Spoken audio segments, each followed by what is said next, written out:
whoever you're doing business with, I think whoever you surround your life with, it really comes down to, aligning values and making sure that you trust the person that you're sitting with. Welcome to the Install Pros podcast, where we sit down with the people who are leading, building, and setting the standard in the home renovation space. I am joined with Shaun Mayhew today from Penfolds Roofing and Solar. He is the president there. Thank you so much for joining us today, Shaun. Thank you, Emily. Why don't you kick us off? Tell us a little bit about you and your business and what Penfolds is all about. Sure. I mean, Penfolds Roofing and Solar, we've been in business now for 89 years. Next year is 90 years of business. So founded in 1937. My dad took over the business back in early 1990. So he ran the business for 30 years. And I took over from him about 6 years ago. So, I mean, on aggregate, we are one of the largest residential roofing companies in Metro Vancouver. We also service commercial and industrial roofs. And for all of those properties, we put solar panels on them as well. So, amazing. Yeah. So you grew up in the business. I did grow up in the business. At what point did you know, I'm going to take this over one day? Did you know, or did you resist at all? Sometimes when it's part of your day to day, what did that look like as you grew up? Yeah, it happened quite organically all the way throughout the years. I mean, to be honest, I didn't expect to be in the business. I went to college, and then outside of college, I just knew that I wanted to get into some sort of sales, and I wanted to sell big ticket items. And, at a certain point, my dad sat me down and was like, hey, there's an opportunity here that you should take a look at. And, I didn't really want to be part of the family business. I didn't want to be daddy's boy in a company, right? I wanted to kind of make my own way. I really did. But, at a certain point, you dealt a certain hand and you can play it whichever way you want. And when we sat down and looked at everything, it wasn't, you'll take over the business one day. It was, hey, I mean, at the end of the day, people call in and you have to be the difference maker. You have to be able to be the differentiator, because we're in a very segmented market, and you have to be able to explain the value that we bring to customers and sell that value and make sure that they understand it when they buy it. And, that's going to be determined on you. I can't change that for you. You have to be good at it. And if you're not good at it, the numbers will show. They'll show quickly. Yeah. So I did appreciate that. And your dad was always very front facing. I remember him being in the radio commercials. Yeah, very much. And he was very charismatic. And seems like he enjoyed that part. Oh, of yeah, the he work. loved it. He loved the business. His business was his baby. Yeah. He put countless hours into it. It's incredible what he's built. Yeah. Where did you go to college? Was it BCIT? It was BCIT. Yeah. What did you take? I took the 2-year. What do they call it? Boot camp. 2 years marketing and sales. So 2 years full time, more than full time. It's I think a 3-year schedule in 2 years. Yeah. Okay. And it was one of the greatest experiences I've ever had. BCIT is a great school. Yeah, no, I've still got my friends from BCIT that I touch base with every so often. Yeah. That's great. And when you had your sit down with your dad and he got serious, was that while you were going to school? That was just near after? The end of it. I was probably about 2 months from graduation, and I think he started to realize all of the opportunities that were on my doorstep from that school. And again, hats off to the instructor in that school. I wasn't necessarily the strongest in high school. I didn't really talk to me. I was great at sports. We have that in common. but there's lots of academic courses that I wasn't that strong at. And as soon as I found something that I really enjoyed, business and sales, I had no problem studying. I had no problem passing tests and all the other stuff that went along with it. And lots of group studies within that program, and lots of hard work. Yeah. I mean, you're 5 days full time. I remember one semester we had 6 exams in 5 days, right? So you don't have to be the smartest, but you have to work really hard in order to pass. Yeah. And when you enjoy what you're working on, it makes it a lot easier. It does make it a lot easier. Yeah. It comes to you a little bit faster. But it was a great program for me. And when you decided to work for your dad after BCIT, did you have any jobs in between, or did you go straight back into Penfolds after I you went from graduated? graduation day. I still had my like blue jeans on underneath my cape and gown, and It went straight to I work. took my cape and gown off and went straight to the office. It was pretty crazy, actually. That's Yeah, amazing. yeah. And into a sales role initially. Yeah, into a sales role, into an estimating role where you start to learn. I was trained by the sales and marketing manager, or not the marketing, the sales manager of the time. And he took me out on a couple roofs themselves and taught me how to, put up the ladder, get up physically on a roof, measure everything up, take a look at everything, understand home construction, ventilation, all the things, all the nuts and bolts that go into putting together an estimate. And then he kind of he explained all the different products that we offer and what separates us from lots of the competition and how to sell value. And then from there, did that, like shadowed him for about a month. And from there, just started taking my own inquiries. And yeah. Did you ever spend any time on the tools? I did. Yeah. And it was the best experience of my life. I did it for a summer. That was hard. Like It's hard work. Roofing's hard work. I look at, I still go to as many job sites as I can, and I look at the installs that we do, and I take my hat off to the guys. They work in an environment that is it's inhospitable. Like, you've got weather patterns that change. You've got slopes. You've got to protect the household when you're physically taking off the installation and taking off the old product, putting on the new product. It's tough. Like, and then you're doing it in the blazing sun in summertime, and then as you hit the fall seasons, you're making sure that you're navigating the weather. But our guys are great. Like, I was with an installer the other day, and he's been with the company for just over 25 years now. Wow. Yeah. And I trust him with my kids. He's Yep. great.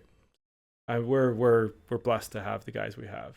They're incredible. And you're known for taking care of your people. What does that look like, and how has that culture kind of evolved over the years? Yeah, I think that's just part and parcel of a family business. Yeah. And maybe it's not. I mean, again, I'm not, like, I haven't experienced 12 different businesses, so this is the only culture that I know. But I just, like, we do our best. We try to live by our values, and if we live by our values, family is the number one, and we treat everybody like their family. And people are going to have days where they struggle. They're going to have times where they struggle, and it's how you support them through it. Look, at the end of the day, there's people that don't align with your culture, and you have to deal with those people as well. But for the best part, we've got an incredible set of estimators, like an unbelievable installation team, and just like a set of office staff that care. Yeah. And it shows, right? Like, we try our absolute best. Yeah. You're really known in the industry for your level of customer service. Yeah. And the care that you provide to your team is shown through the final product. Well, in no your differently than installations. Centra. Yeah. I mean, Centra very much, I think, has a Yeah, we have that in common. lot of similar values. Absolutely. Right? Let's talk about the values a little bit. How you said family was one of them. How would you describe your kind of your corporate values? Yeah, it's like it stems from a couple main ones. You got family, integrity, trust, and then just doing the right thing, but also have fun while you're doing it. Yeah. Right. So often in life we take everything so seriously, and fun, fulfillment, enjoyment is actually one of our major values that we try our best to live by. So every year there's contests, there's getaways, we do our absolute best to have as much fun as we can doing quite a difficult job. Absolutely. So, Yeah, we often say that we take our work seriously, but we don't take ourselves too seriously. Yeah, I mean, that's the important part. Like having fun while you work is definitely an important piece.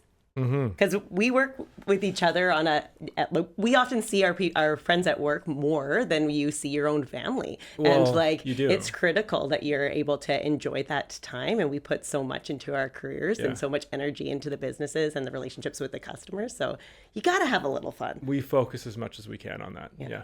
On the fun side, we love a window pun around here. Do you have any roofing jokes? Oh man, maybe you come back to me on that. Nothing's popping to my mind right now, but Do you want a window one? yeah, that one. Okay. What does the window wear for pajamas? What does the window wear? Nothing? Nothing but a sash. Nice. Yeah, Right? we don't have that on the roofing side. Okay, We're gonna have to come up with a couple. let's see if we can come up with one on the spot. Roofing. Why did the roof have to go to the hospital? Tell me, Emily, why? Because it had shingles. Very good. That's excellent. That's great. John, let's go into the growth of Penfolds over Sure. the years because you've seen a tremendous amount of growth. And in every business, you kind of hit those marks that things get really hard while you're growing. What was some of those stages for you at Penfolds, and how did you navigate some of those tougher moments? Yeah, I think you're always going through um, like different trials and tribulations. Like every single year seems to present a unique set of opportunities and a unique set of challenges. Like, so we now have been in the solar business for 10 years. And originally, when we took a look at going into solar, we've always looked at what would be a really good adjacent business. And solar made a lot of sense to us. And then we actually had one of our prominent customers ask us about it. And we took a look at how the product was being installed. My dad actually flew to Toronto to a couple trade shows, really understood. And we're like, yeah, look, nuts and bolts of this. It's a pretty straightforward installation.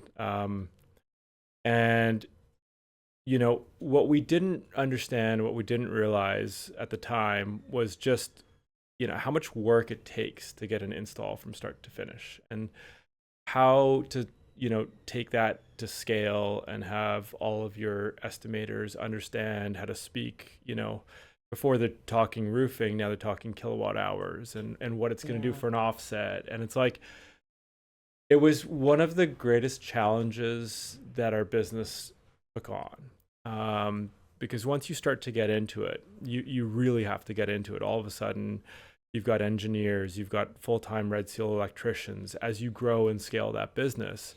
And you're also dealing with City Hall. And all the different municipalities. And all the different municipalities. And all the different municipalities have got different rules about how you can put on a solar panel. And you have to understand that. And, every conversation that you have with a homeowner, you have to guide them through that process.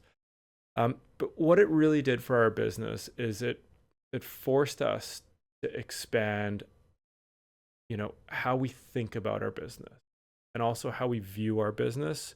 And we got away from our comfort zone entirely. And it still presents its challenges today. There's incentives that come, there's incentives that go, and there's marketplaces that get impacted by it. But what it really has done is it's morphed our whole entire estimating team and our company to a certain extent to be able to grow and change.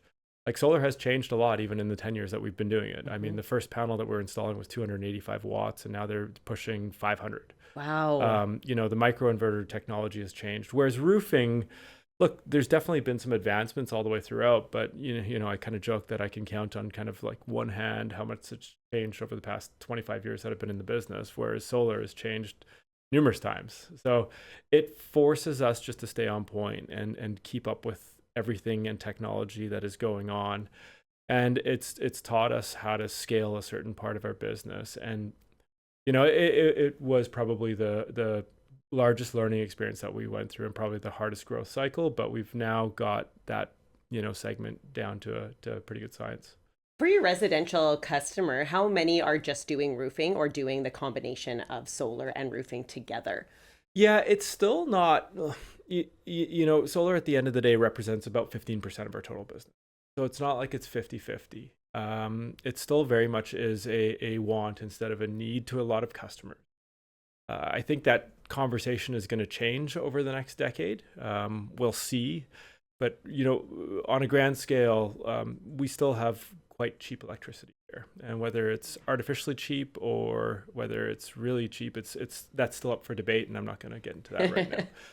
Um, but at a certain point, there is going to come a time where solar makes, and it does make tons of sense today.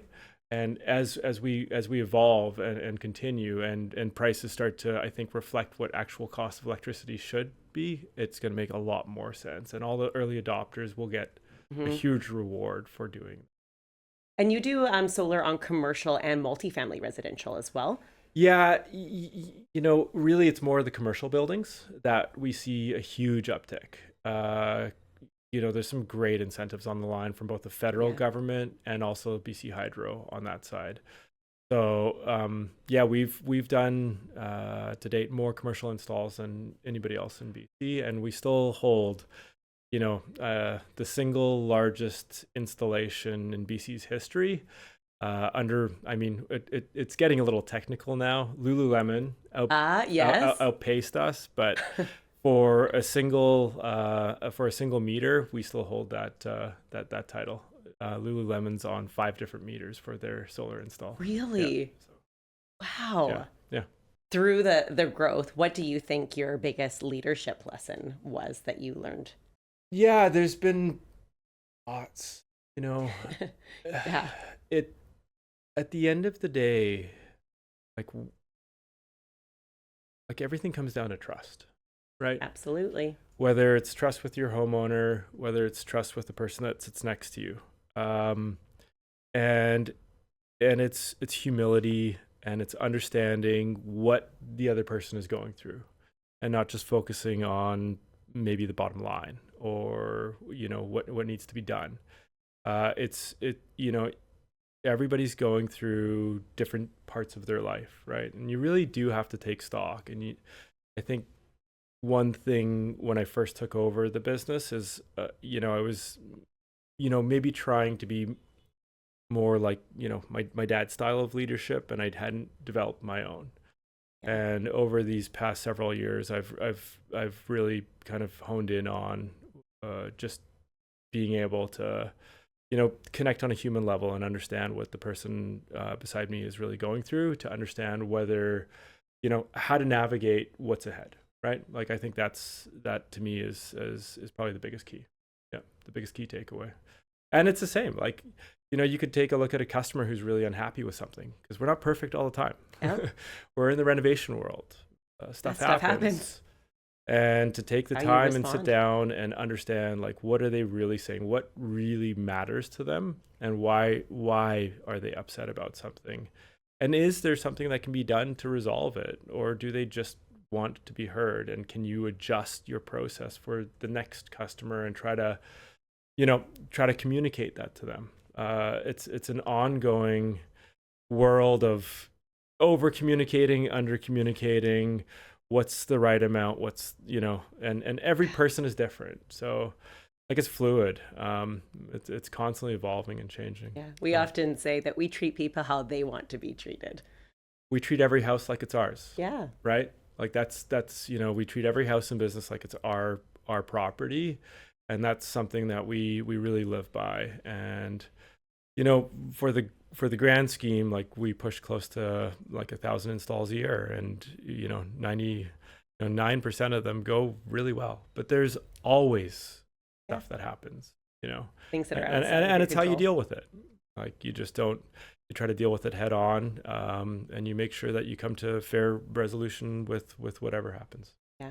You had said that your dad's leadership style is quite different from yours. How would you describe his versus yours? And how was that transition when he Well, handed you the keys? I think that's just like, the baby boomer generation. They came from a totally different generation than us. Yeah. And, we come from a bit more, I think, privilege, to be honest. They had They had to grind. they had to grind really hard. And because of that, I think everybody from that era really did grind really hard. And I think, you are your environment at the end of the day. Mhm. You are what you eat. And if you've grown up that way, then it's tough. It's tough to break those molds. So he was firm, right? And he had to be.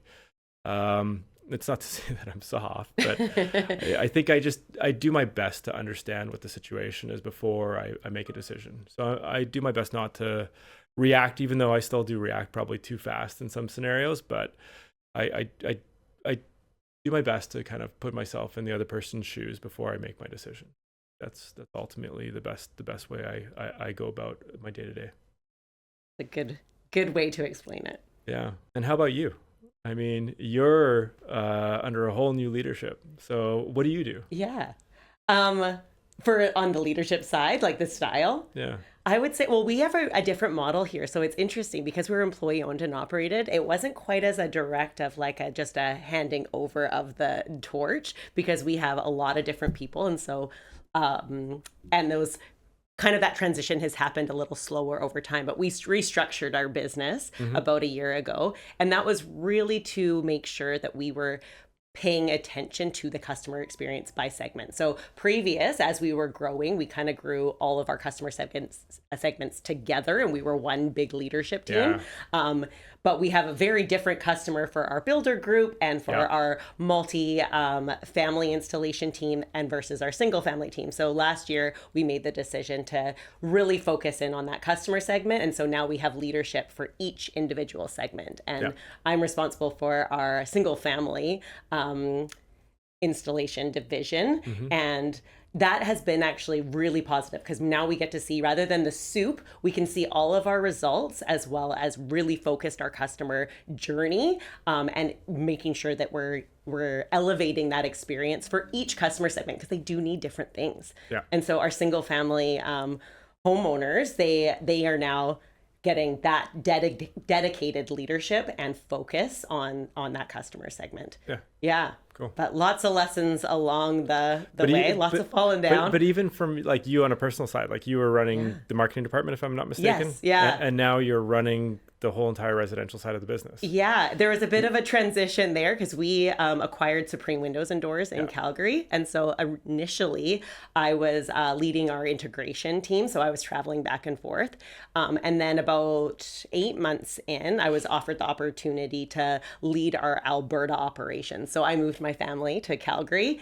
And then almost instantly after I moved, I realized very quickly that our structure, as we had scaled, wasn't going to work into the future. So I pretty much said, like, I should not have a job.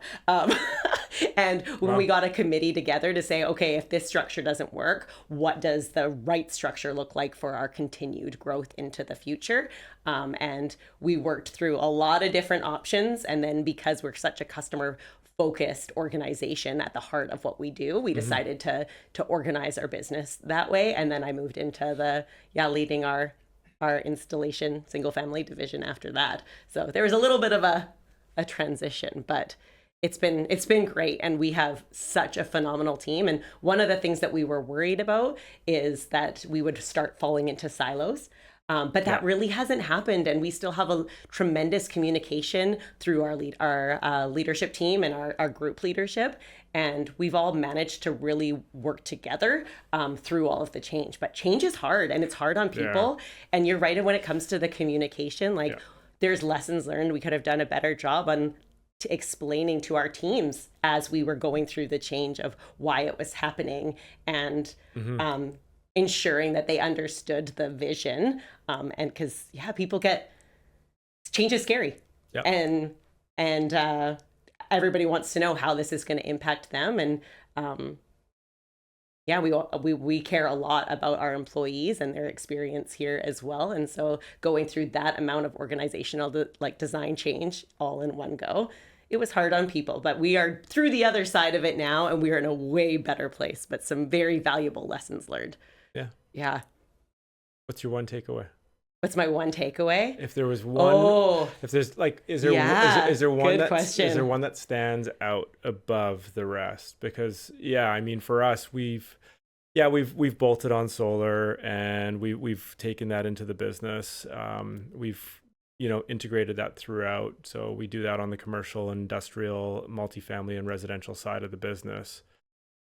But really, we've stayed within our kind of geographic region, you know, and I've been pushed a couple of times to expand into a different geographic region, but I know all the different touch points and all the different services that a roof and potential solar needs. Yeah. And to be able to do that, it's like at a scale where you can keep the right installers busy.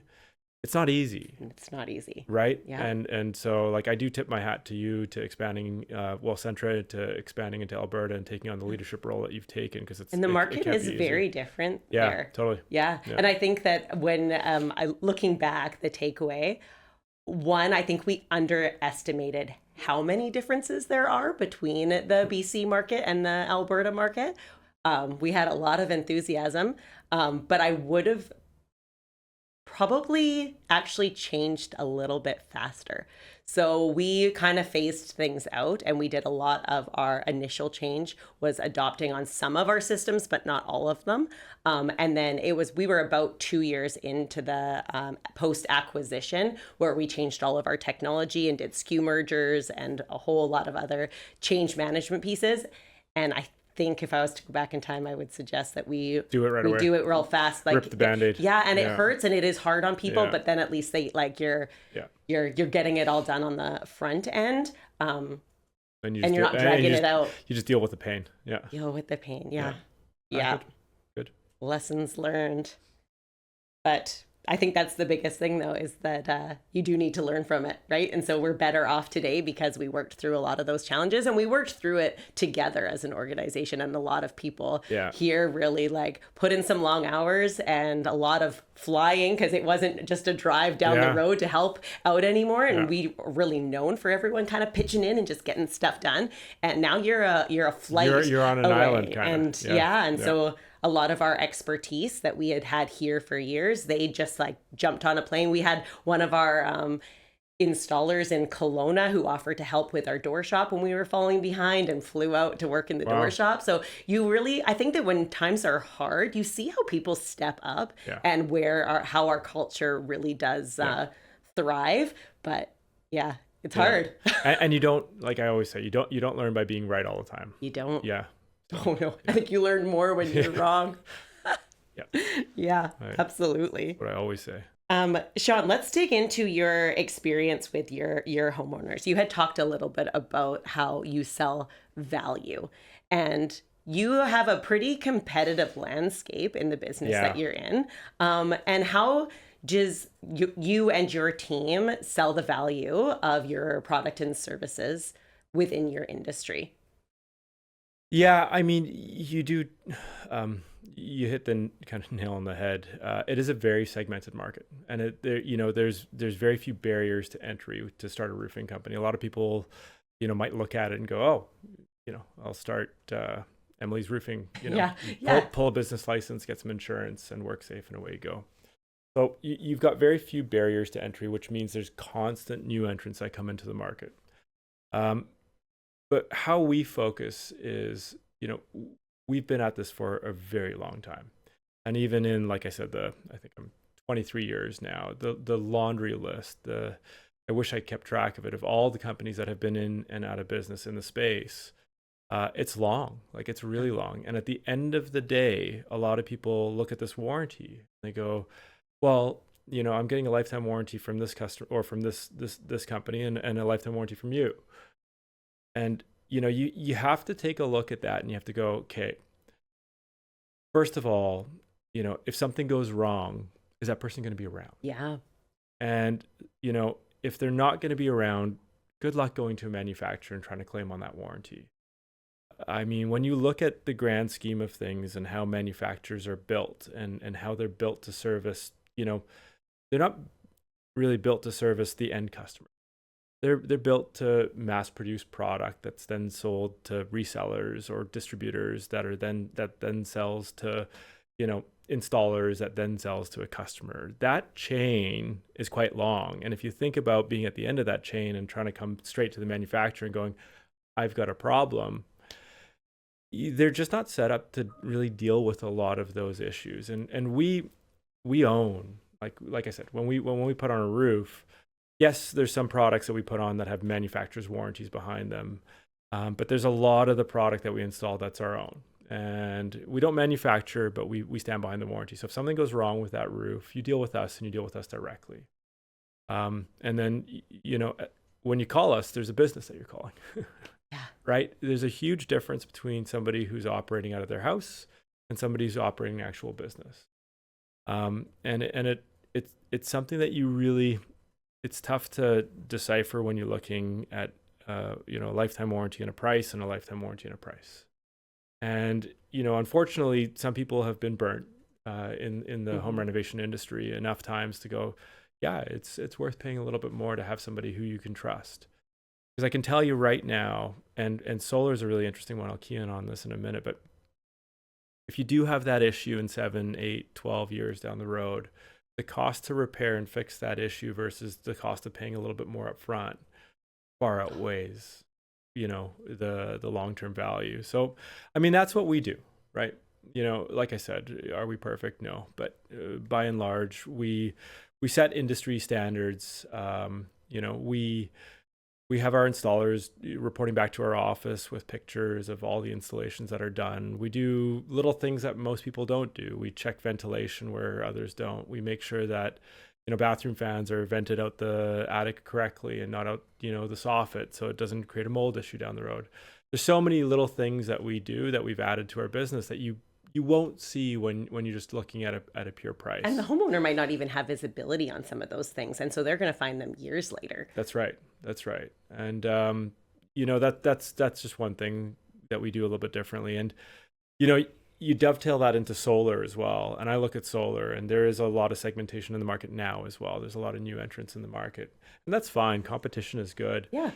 But you have to understand, like, every single time somebody's putting on 20 panels onto a roof, there's hundreds of penetrations that's going through that roof in order to hold the panels in place. You've got, water ingress issues that can occur. You've also then got electrical issues that can occur. You've got, technology that can fail, right? Like, so a microinverter could just have an issue, no different than a TV has an issue. And now that product stops working.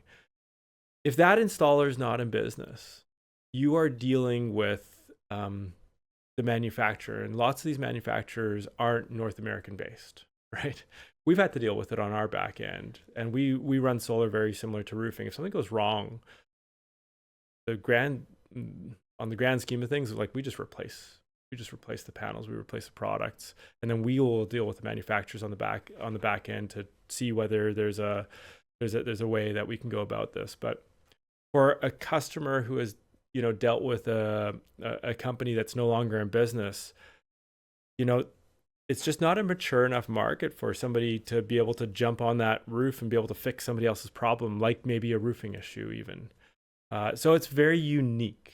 And we do live in a rainforest, and maybe in Arizona it's a little bit different, but here, like, you really do need to think about what you're buying. And yes, you might have a potential cheaper price up front, but you think about that system has to be in operation for 20 plus years, right? And, in 7 years, if one of those components fail and that person's not around to back you, like, what are you going to do? Yeah. We often say, especially because Windows is also building envelope, and we say it's like you're doing surgery on your home, and it is integral that is done right. And you wouldn't hire just anyone to do surgery on your body. And so, like, when you're doing something as important as roofing or anything that touches the building envelope, like windows and doors, like, you want to make sure that installation is done right, and that you're not going to get stuck in that finger pointing loop with the manufacturer and the installer. We've seen it multiple times where we are actually removing other windows that were installed poorly, like as little as 3 to 5 years after they were installed. And the customer got stuck in one of those loops, and they ended up saying, just come and fix it, because they're dealing with rot repair and other now situations that they really shouldn't have to deal with if you just do it right the first time. That's right. Yeah. The installation part is so critical. And I've thought about it a lot. Obviously, it's not like I'd like to add a layer of regulation, because that would be cumbersome in itself. Yeah. Because the last thing we want to do is involve more regulation on that side. All it does is increase price at the end of the day, but it really comes down to a consumer doing their homework and Yeah. understanding what they're getting at the end of the And I day. think that's really even the reason we're sitting down today. This is all about education. And the Yeah, more that we can educate the consumer and the general public about the risks involved and what things that you should be asking to make totally. sure that you have an install pro Yeah, that's going to be taking care of you. yeah.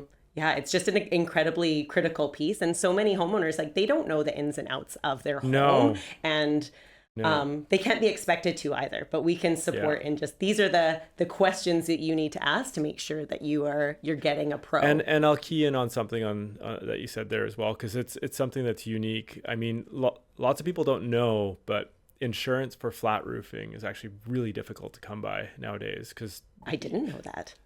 I mean, the reason why it's called torch on is because you're using a blowtorch to apply the product, right? So you're using an open flame. To get open flame insurance on a residential property, there's lots and lots of installers who can't afford to pay for it. And they don't. But they say they've got insurance. And they Oh, might have there's insurance, such liability there. but they don't necessarily have the flame insurance. And that's what we always say. Like, if we lose a project on a flat roof, that's fine. But whatever you do, pick up that letter of insurance and physically call the insurer and make sure they've got open flame insurance. Because if they do not have open flame insurance and that house burns down, they are not insured. And that's Yeah. going to fall back on your personal insurance. Yeah.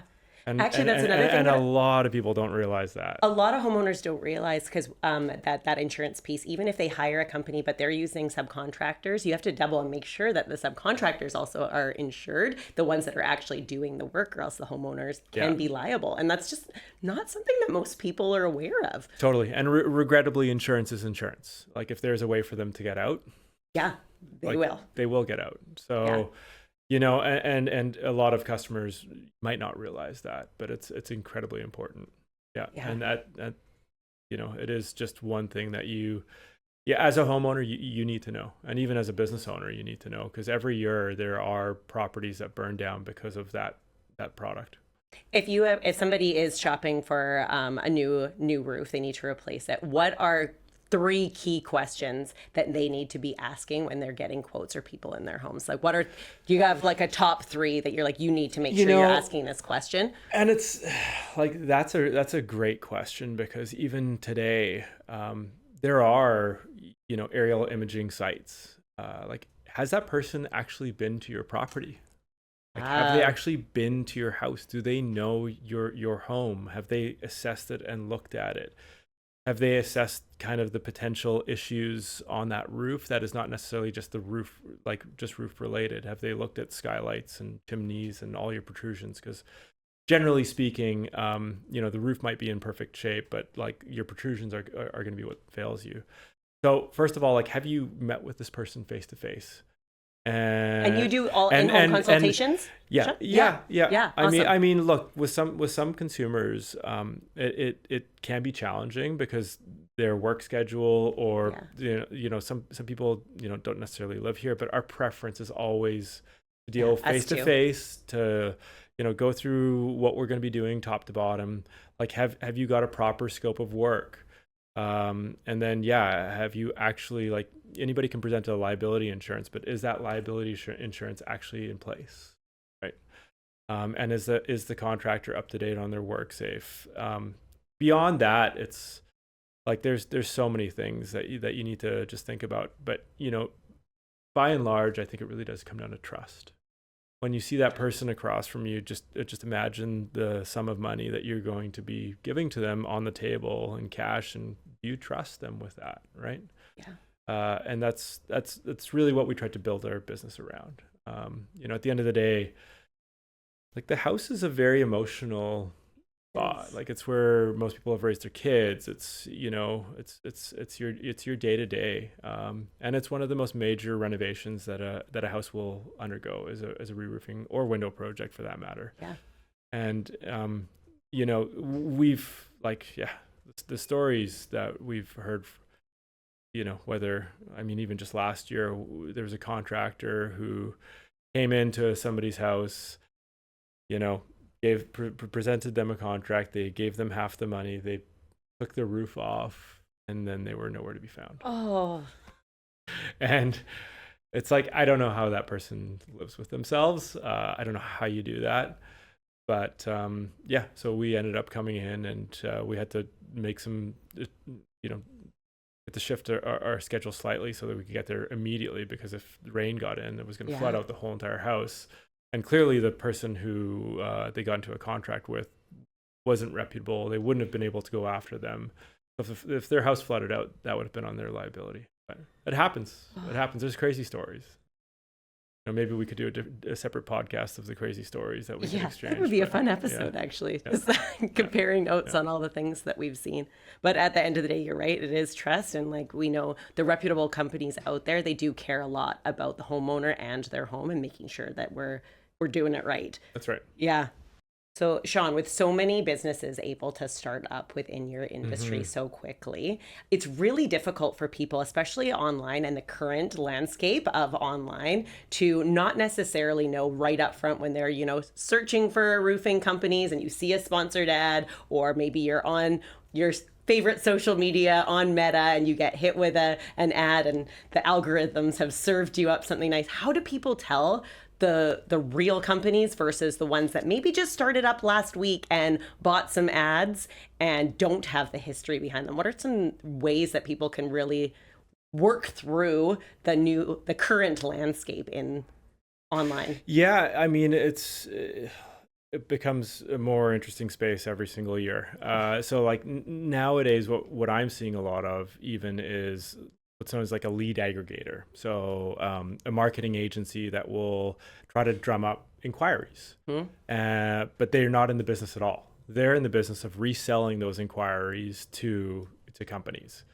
The middleman. So like, you get these nice kind of shiny ads on social media that look good. They look like a real company. You fill out your information, but then what they're doing on the back end is they're trying to sell those inquiries out to companies that might not have the wherewithal to run ads on social media.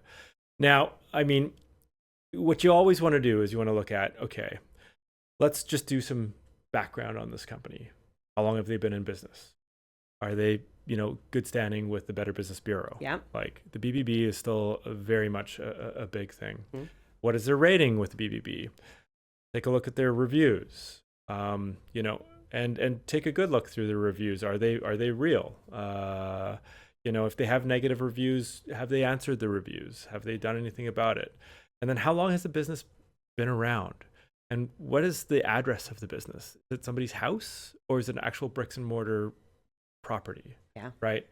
So, right off the top, if you do those things, you'll filter out a lot of potential kind of fly by night installers. And then from there, then it is about engaging, making sure you're into like the scope of work is written, it's a proper contract, it's documented, they've got the right insurance. And you know what, even like AI is a great spot for that. Like you can ask AI nowadays, if there is a company that you see, like you can ask for the full background on them, and AI will do a pretty reasonable job of searching through what's available online and presenting you with the information. Look, you got to fact check and double check, but it does a pretty good job of that as well. Yeah, any company who has have a good reputation management behind the scenes, they're going to show up positively within those AI tools as well. But it is such a great tool to use these days for searching for companies, because they'll do the comparisons. They'll show you, because it's not always apples to apples. No. And homeowners don't always know. And it's hard for the consumer, because they'll look at a scope of work and they'll think the scope of work is apples to apples, but it's not. They could be missing one or two like pretty pivotal things. Like on a roofing project, it could require like a plywood roof deck, right? Yes. And once the roof is off, if that company didn't quote to install plywood, they could say, hey, that's not part of our scope of work and we need this in order to complete the project, and it's going to cost this much money. And then you're into it. And then it's like, okay, well, the roof is off. They've kind of got me. I have to pay for this. It's very difficult to fight that right at the time. I got caught in that many years ago when we were replacing the flooring in our home, and my leveling the floor ended up costing more than the flooring itself. Yeah, because it was one that we didn't have in the original quote, but then once they took out the floor, they were like, "Oh, you're going to have to re-level the Yeah. entire thing. Yeah, And I was like, wasn't expecting that cost. and it's $50 a bag. Exactly. And next thing you know, you're into it. So Those things add up. Yeah. Yeah. So, I think really you want to look at the track record of that company. And, you want to see if if they say that, some companies come up with these very overzealous warranties that are 25 years, yet they've been in business for 4 years. Okay, well, again, they might be in business for 4 years. They could last for 25 for sure, but they're offering a warranty for longer than they've been in business. Right. And even recently we've seen somebody who, is across Canada theoretically, and they've had to pull back across a number of regions. And now you ask yourself, okay, in those regions, if something goes wrong, they no longer have a presence. Are they going to be able to take care of their warranty? Right. Mm-hmm. So it is what it is. Our last guest on the podcast was Connor Williams from Ashton Plumbing, Heating, and Air Conditioning. And we asked him, he didn't know that you were joining us today, but we asked him for a question for our next guest. So can I ask you that question now, Shaun? Okay. He wants to know how you're handling the change in tech and AI, and where do you see the business world in the next decade going? Yeah, I mean, that's always been kind of a real competitive advantage for us. We see IT as being like a pillar of our leadership. In fact, our IT manager is part of our leadership committee, and he's in on every meeting because so much of what we do has got a technology base to it. And I mean, 20 years ago, my dad had the foresight to build something called a CRM before CRMs were even really like a thing. I think it was actually more like 25 years ago he started building it. And we've brought this to where it is today, and it serves us incredibly well. The one thing that we did about 4 years ago was we did implement an ERP in the background to talk to our CRM. And now that has leveraged the amount of, unsiloing or the ability that our company can talk to one another in a much more seamless way. And we're constantly looking at different avenues that we can utilize technology. Look, at the end of the day, I think people are more important than ever. Me too. And I shudder to see the world going to a completely digital landscape. I think it's really important to have the human brain involved. But we're constantly looking at how we can leverage technology and just provide a better product and a better service to our customer. Yeah. Yeah. So I don't know if that answers your question. It absolutely does. Bringing on an ERP is kind of like it's a bad joke, but it's like kind of like having a child. You have no idea what you're getting. Technology projects. Yeah, you have no idea what you're getting into. People tell you it's going to be tough, but then you have the child that doesn't let you sleep at night. It's so true. And again, you just your team becomes a little bit more resilient, and you see kind of what kind of a group you have around you. And it's been, again, another great learning experience for us. And it's allowed us to now see what the future looks like, because now that we have this technology with us, it doesn't define our business at all. It just makes certain tasks faster and easier. And you can be more efficient. And you can see where that technology, they're going to be focusing on building that technology, right? So it just allows your business to be able to scale a little bit quicker and a little bit easier as well. And then you do get to use some of the nicer tools like AI and all the other stuff. Yeah. Not necessarily to not discuss with people, but just to make kind of remedial tasks a little bit faster. Yeah. Absolutely. We are very aligned on that. AI, I think, is very powerful and can make us more efficient. And it's actually a great tool for visualization. And so I think that for showing customers what their new roof can look like AI is great at that. And that used to be something that was very expensive to be able to do that for our customers. And now it's much faster. Yeah. So it can make that customer experience better. But at the end of the day, it is about trust. It's about human to human. And if we can use some of the tools to make the experience better, we'll definitely use them behind the scenes, but being authentically real is still very important. We often say that we're we're RI, not AI. So we're real intelligence, not artificial. That's good. Yeah, right? That's great. Let's dive into our rapid fire. Are you ready? Let's go. Okay. We can delve into some of the, it doesn't have to be completely rapid, Okay. but let's give this a go. Do you have an unreasonable fear? So I actually have an unreasonable fear of watching somebody on the edge of something, which is crazy for my business. Yes, because you see that all the time. But luckily, I mean, my guys are always harnessed in, so it takes some of that fear away. But I do have an unreasonable fear when I see somebody else on the edge of something. My heart always stops a little bit. Yeah. Was that before and after you had kids, or did that come also when you had kids? Because I feel like I definitely got more anxious about those things post children. Luckily, I don't think I've seen my kids on the edge of anything. The playground. Yeah, no, I'm a reasonable risk taker. Like I mountain bike, I ski, I backcountry ski. We do many trips where it's like, you're out in the wilderness. There's more bears per capita than people. So I believe life is becoming a little too safe, and I'm my risk tolerance is at a reasonable spot. I think it's healthy. Look, at the end of the day, you can't be stupid, but you also have to take risk. This is part of living life, right? Like that's what makes life fun. But yeah, when I see somebody on the edge of a tall building with, that always does make my heart stop a bit. So, you ever been a rock climber? No, that is one thing that I probably do have a healthy fear of height. Yeah. I used to rock climb up in Squamish many, many years ago. And it was very funny because once my first ever climb, I rappelled down and I was with my brother-in-law and I screamed because there was a mouse that was next to me on the side of the rock. And he's like, we are like, I don't even know how high we were up, but it was a very high rock face. And he's like, and you're screaming over a mouse.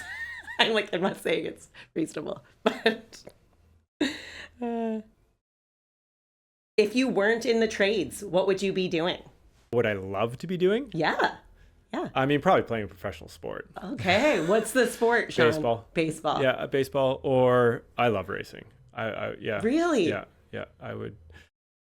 We actually, one of our challenges, if we hit a certain target with the company, was we took a number of guys out to, there's a full speed go-kart track out in Chilliwack. So the go-karts, you can push, I think, 2.5 to 3 Gs in the corner, 115 kilometers on the straightaway. These are the same go-karts that the F1 racers have kind of come up on, and I just love that. Very fun. Yeah. Oh, I love this question, this next one.